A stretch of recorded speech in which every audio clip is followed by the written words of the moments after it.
Good morning students. ये हमारे class 10th का चैप्टर 1 नेशनलिज्म इन यूरोप का क्रैश कोर्स 1 है। बच्चों, ऐसे तो इस चैप्टर में बहुत सारी बातें हैं और बहुत ज़्यादा ही बातें हैं, लेकिन ये सभी चीज़ें एक साथ बोर्ड पे नहीं आ सकती। और इस पूरी चीज़ों में जो भी इसके टॉपिक्स हैं वो सभी टॉपिक के अंदर कुछ ना कुछ कंटेंट हैं, लेकिन हमें बस एक बार रिवीजन में ये देख लेना है कि क्या हम इन टॉपिक्स को जानते हैं, क्या ये टॉपिक्स हमारे समझ में आ रहा है, या अगर इस टॉपिक से कुछ बातें की जाए तो क्या आप उसके बाद जवाब देने में अपने आप को सक्षम समझते हैं। तो इस बोर्ड को आप देख ही रहे हैं, इसके बाद आप इस पीडीएफ को ज़रूर देखें क्योंकि इसमें ही चीज़ें लिखी गई हैं। ये भी जो चीज़ लिखी गई है ये लगभग 2 पेज का है, उसके बाद भी चीज़ें इसमें भी नहीं आ पाई हैं, तो आप खुद से भी अपने पुराने वीडियोस को देखेंगे क्योंकि ये क्रैश कोर्स है। यहाँ चीज़ें जो है एक बार रिकॉल कराई जाती हैं, ध्यान में लाई जाती हैं। तो आते हैं, शुरू करते हैं चैप्टर। ये चैप्टर जब शुरू होता है तो पहला टाइटल है द फ्रेंच रिवॉल्यूशन, कि फ्रेंच रिवॉल्यूशन में क्या हुआ। दूसरा नेपोलियन बोनापार्ट। फ्रेंच रेवोल्यूशन की बात आती है तो नेपोलियन बोनापार्ट की बात आ ही जाती है क्योंकि उसके बिना यह रिवॉल्यूशन अधूरा सा दिखता है। Making of nationalism in Europe. उसके बाद फ्रांस से होते हुए अलग अलग देश जैसे जर्मनी, इटली, स्विट्जरलैंड और हर देश में ये नेशनलिज्म की बातें फैलने लगी हैं। अब ये पूरे देश में नहीं, सिर्फ एक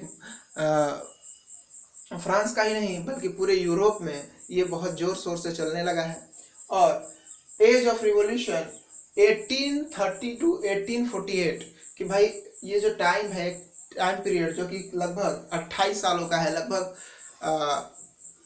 18 सालों का है, 18 साल या 20 साल ही मान लीजिए। इस 20 साल में जो है अलग अलग जगहों पे अलग अलग लोगों ने अलग अलग तरीके से रिवॉल्ट किया। इसको हम एज ऑफ रिवॉल्यूशन में देखेंगे। द रोमांटिक इमेजिनेशन, कि बहुत सारे ऐसे लोग थे जिन्होंने बहुत सारी बातें इमेजिन की, फील किया, उसको करने का सोचा, उनकी बात करेंगे। और तब आता है hunger, hardship and popular revolt, कि भारत में भाई पूरे वर्ल्ड में, फ्रांस में खासकर, ये जो हंगर हार्डशिप रिवोल्ट हुए वो क्या थे। अब लास्ट में 1848 द रिवोल्यूशन ऑफ लिबरल्स, कि हमने पढ़ा है कि हमारे यहाँ 3 तरह के लोग थे, कंजर्वेटिव, लिबरल्स और रेडिकल, देखेंगे।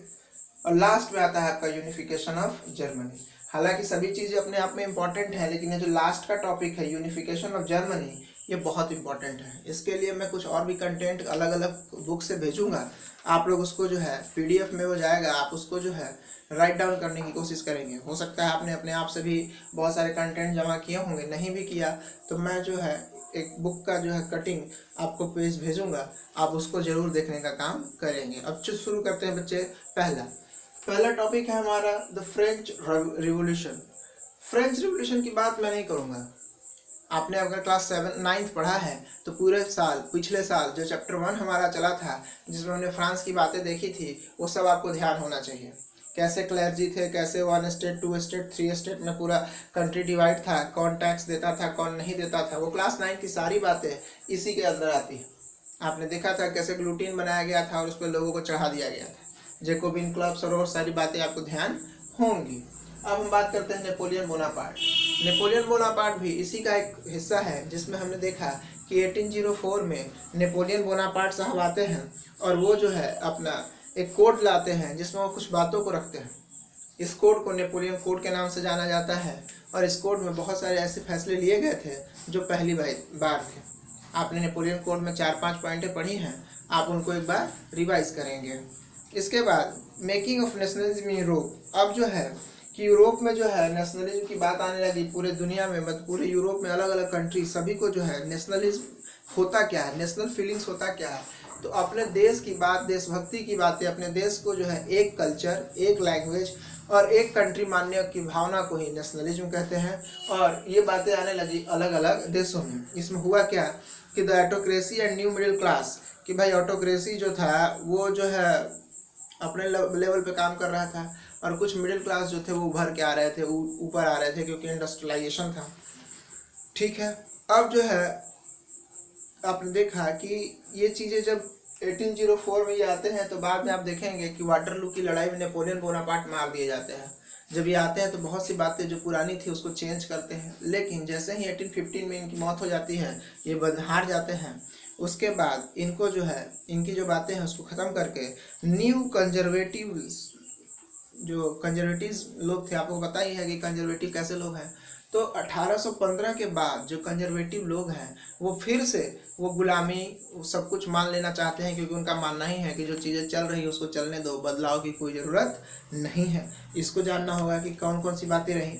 फिर उसके बाद द रिवोल्यूशनरीज, कि भाई उसके बाद भी फिर से एक रिवोल्यूशन हुआ, वो लोग कौन थे, क्या करते थे या क्या करना चाहते थे। अब आते हैं एज ऑफ रिवॉल्यूशन 1830 टू 1848, कि भाई इस बीच में क्या हुआ। तो पहला हुआ the romantic imagination and national feeling, कि ये रोमांटिक लोग थे, ये गानों के माध्यम से, डांस के माध्यम से और कुछ ऐसी चीज़ों के माध्यम से जो कि फोक था, जो कि गांव और आसपास के लोगों के बीच में ऐसे ऐसे लैंग्वेज डेवलप किए गए जिससे लोगों के अंदर एक भावना हुई कि ये हमारा देश है और हमको इसको आज़ाद कराना है।